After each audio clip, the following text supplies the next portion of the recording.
Namaste. I hope that everyone can follow me, and I wish to add I am by no means a lecturer or speech maker. I campaign for human rights, try to raise the awareness of human rights around the world.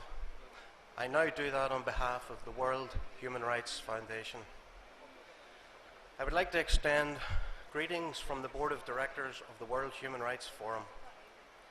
I would like to thank the people of Kerala for what has been the warmest welcome I have received during my many visits across the world.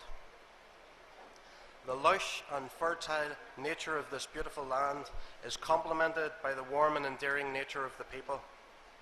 I want to make a special mention to a number of people who have been looking after me upon my arrival.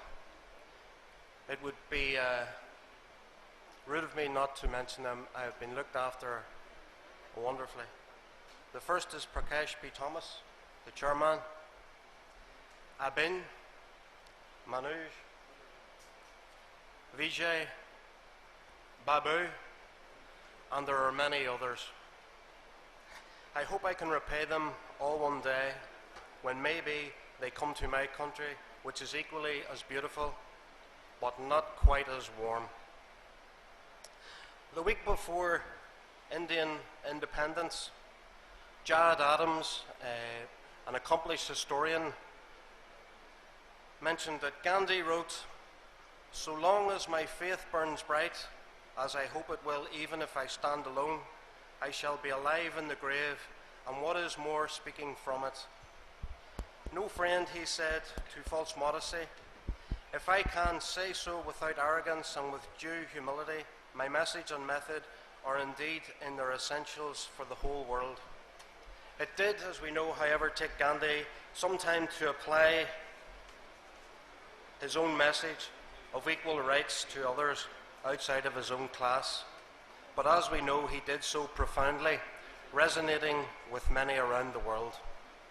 Martin Luther King, sometimes referred to as the Black Gandhi, came to cite Gandhi as the godfather during his leadership of the American Civil Rights Movement in the early 1950s. Martin Luther also made what he termed his pilgrimage to India, learning what he had interpreted in Gandhi's teachings, the paradigm of non-violent resistance to evil.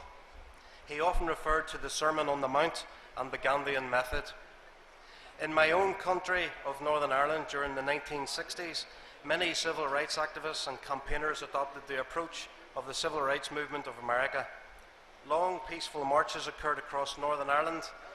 The demands were ones which are common throughout the world: equality, no class systems, the right to housing, the right to jobs, education, and one man and one vote. The methods of Gandhi and King were prominent on our streets.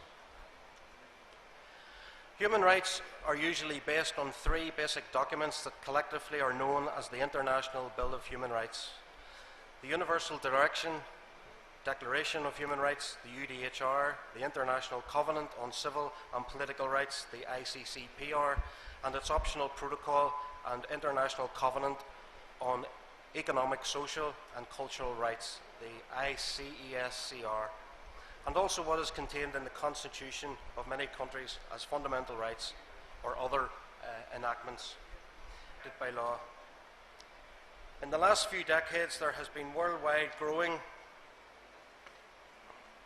awareness and explosion of interest in human rights education, which means that all learning that develops the knowledge, skills and values of human rights.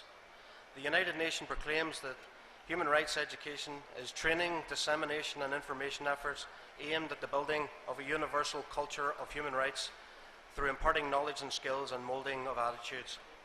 These efforts are designed to strengthen respect for human rights and fundamental freedom, facilitate the full development of human personality, sense of dignity, promote understanding, respect, gender, equality, and friendship to enable all persons to participate effectively in a free society, and further activities for maintenance of peace. The World Human Rights Forum aspires to contributing to this ethos around the globe.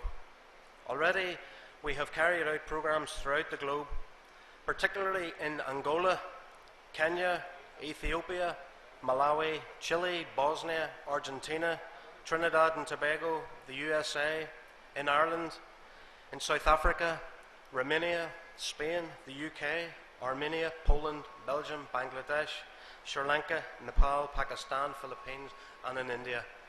And this we wish to grow and build upon. In Northern Ireland, we have campaigned for a Bill of Rights suitable for the needs of our people. Many countries use or have adopted such an instrument, including the USA, the Republic of Ireland, and South Africa, and more recently Kenya.